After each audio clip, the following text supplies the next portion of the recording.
আল্লাহ রাব্বুল আলামিন সূরাতুল মুদাসসিরের 41 নম্বর আয়াতে কারীমার মধ্যে বলে দিচ্ছেন আনিল মুসলিমিন, জাহান্নামীদের ব্যাপারে, মা সালাকাকুম ফি সাকার, কি কারণে আজকে তোমাদেরকে জাহান্নামে আসতে হলো। জাহান্নামী বান্দারা তখন আল্লাহ রাব্বুল আলামিনকে ডাক দিয়ে বলবে, ও আমার আল্লাহ, দুনিয়াতে কখনো আমরা 4টি কাজ করতাম না, 4টি কাজকে অস্বীকার করে চলতাম।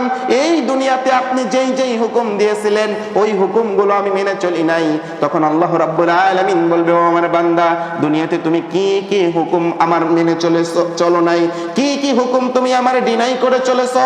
তখন জাহান্নামী বান্দারা আল্লাহ রাব্বুল আলামিনকে বলবে, মুদাসসিরের 43 নম্বর আয়াতে আল্লাহ রাব্বুল আলামিন কোট করে জানিয়ে দিচ্ছেন। আল্লাহ রাব্বুল আলামিন বলেন, ক্বালু লাম নাকু মিনাল মুসাল্লিন।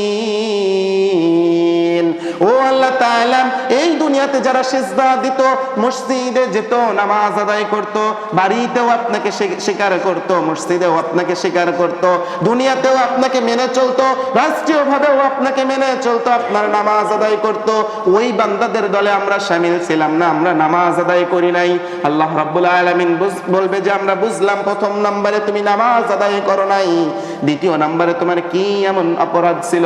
তখন জাহান্নামী বান্দারা আল্লাহ রাব্বুল আলামিনকে ডাক দিয়ে বলবে, ও মালিক, দ্বিতীয় নম্বরে আমাদের অপরাধ ছিল ওয়ালাম নাকুনু তুঈমুল মিসকিন। এই দুনিয়াতে কিছু অভাবগ্রস্ত ব্যক্তি ছিল, কিছু মিসকিন ছিল, অসহায় ছিল, যারা আমাদের বাড়ির সামনে আসতো, আমাদের দ্বারে দ্বারে আসতো, ওই সকল অভাবগ্রস্তদেরকে, ওই সকল মিসকিনদেরকে ঘাড় ধাক্কা দিয়ে বের করে দিতাম, তাদেরকে কোনো সহযোগিতা করতাম না। যদি পারতাম তাদের ধন সম্পদ, তাদের অর্থ করি আমরা কেটে মেরে লুণ্ঠন করে খেয়ে ফেলতাম, কিন্তু তাদের যথাযথ সম্পদের ভাগ, যথাযথ হক, এটা আদায় করতাম না। মহান আল্লাহ সুবহানাহু ওয়া তাআলা তখন ওই জাহান্নামীদের ব্যাপারে বলবেন, ও আমার জাহান্নামী বান্দারা, বুঝতে পারলাম দ্বিতীয় নম্বরে তোমরা এতিমের সম্পদ ভাগ করে খেয়েছো, এতিমের সম্পদ আদায় করো নাই। এবার তোমাদের কাছে আমার তৃতীয় নম্বরে প্রশ্ন, তোমাদের কি অপরাধ ছিল।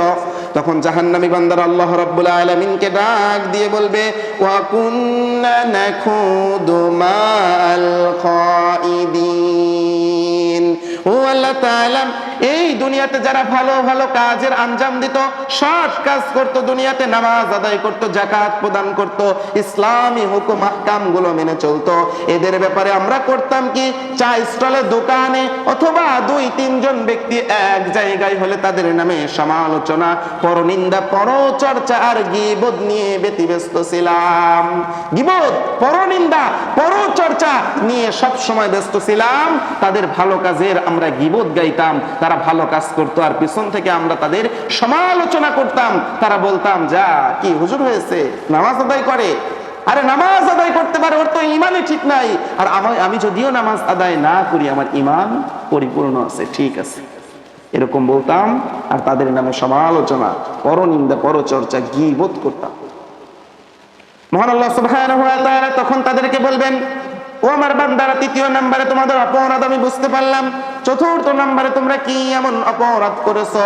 আল্লাহ রাব্বুল আলামিনের ওই সকল বান্দারা আল্লাহ রাব্বুল আলামিনকে জবাব দিবেন, ওয়া কুন্না নুকাযযিবু বিয়াউমিদ্দিন। আল্লাহ তাআলা কাল কিয়ামতের দিবসকে আমরা অস্বীকার করতাম, কিয়ামত দিবসকে আমরা যথাযথভাবে কখনোই মেনে চলতাম না।